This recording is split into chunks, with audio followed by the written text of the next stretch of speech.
Hey, welcome to another adventure in old code. Today we're going to take another look at a program using arrays. Hopefully this one will be a bit more interesting than last time. It's called line draw.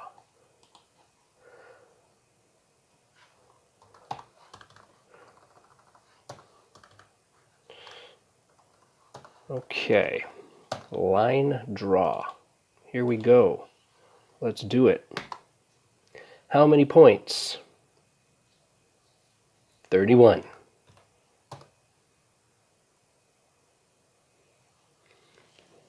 Okay. Let's try again.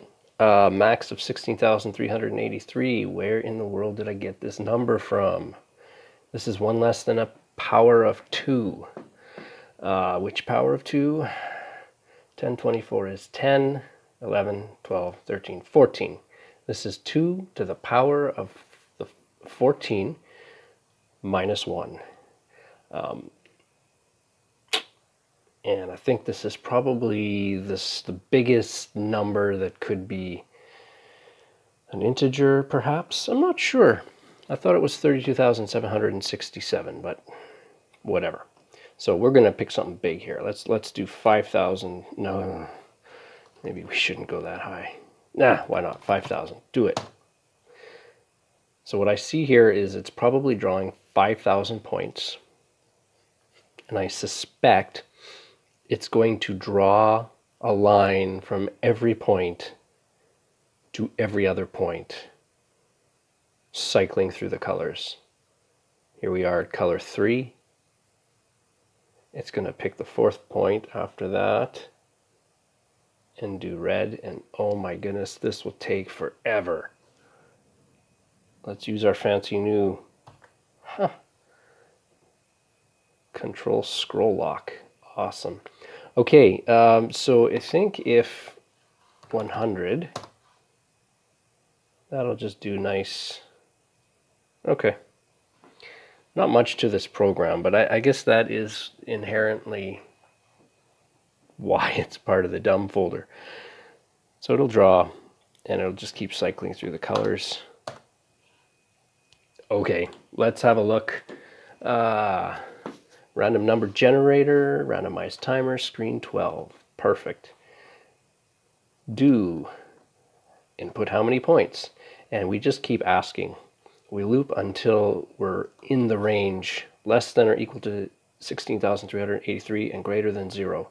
So if I were to say, 32,000, it's going to clear the screen. If I say -9, it's going to clear the screen. Awesome. Okay, so that loops. Perfect. Clear the screen. For a equals 1 to p, p is the number you inputted. Where am I here? Oh, I missed these first 2 lines. Dim x and y. Okay, so x and y are arrays, really big arrays. There are 16,383 different values for x and y, respectively. And so what this does in memory is it takes this massive sequential piece of memory and says, I have 16,383 little boxes for x and another 16,383 little boxes for y, and they're just reserved for the remainder of this program.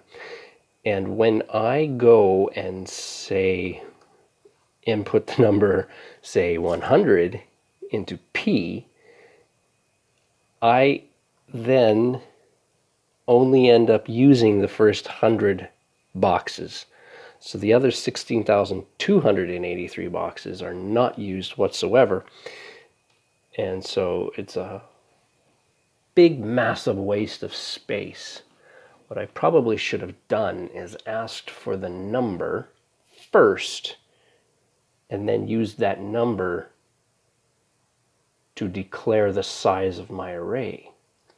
But now that I say that, not all languages would actually let you do that.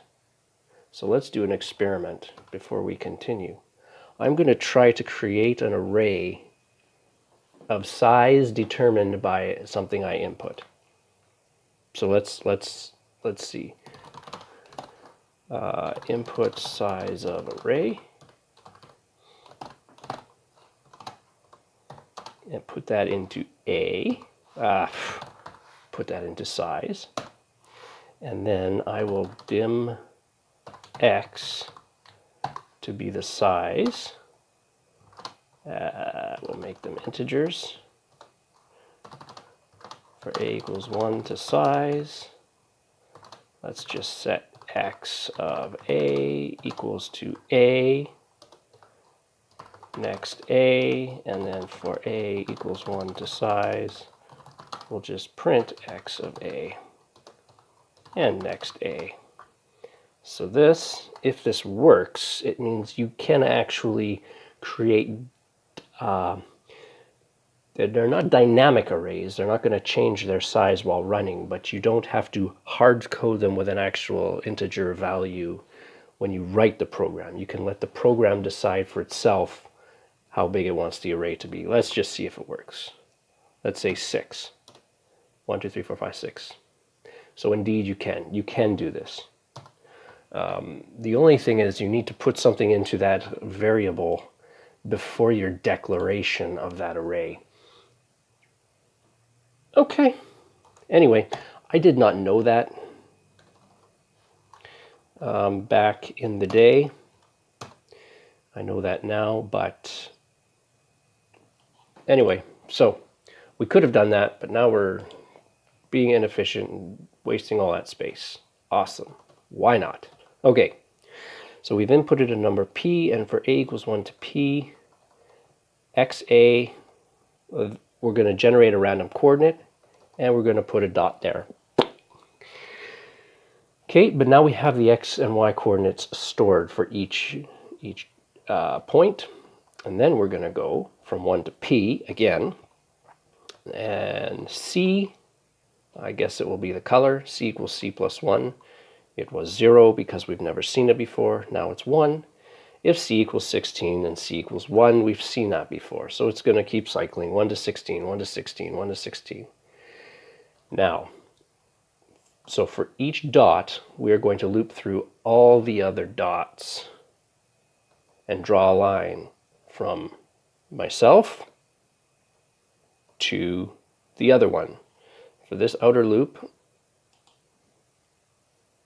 the dot we're looking at is A, and the dot we're drawing the line to is B, and so we're going to go A to all the other dots, and we're going to draw that line, we're going to color it C, and we're going to go next B.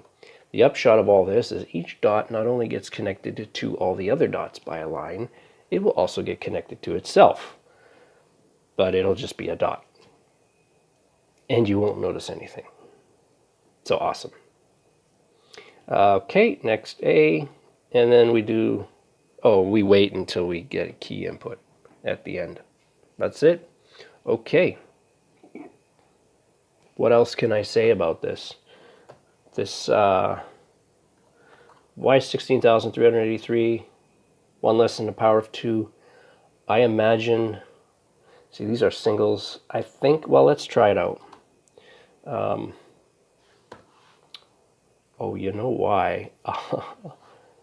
If I made this 4, oh, I think I know why.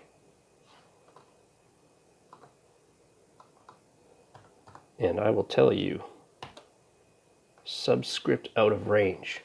So I would have found this number by experimentation. Well, let's see why.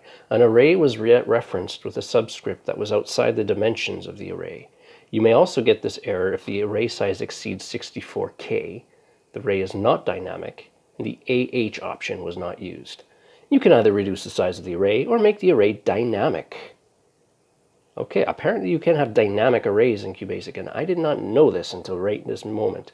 But that means that the array can actually change its size while the program is running, which is cool. So this is a single.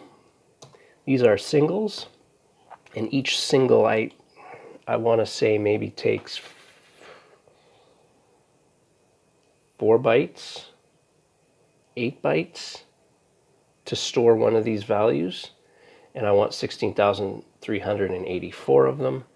And so you just take 16,384 and you multiply by the number of bytes QBasic uses to store a single number, and that exceeds 64K apparently, and you're out. So anything done in QBasic obviously cannot assume you have more than 64K of RAM, which is awesome.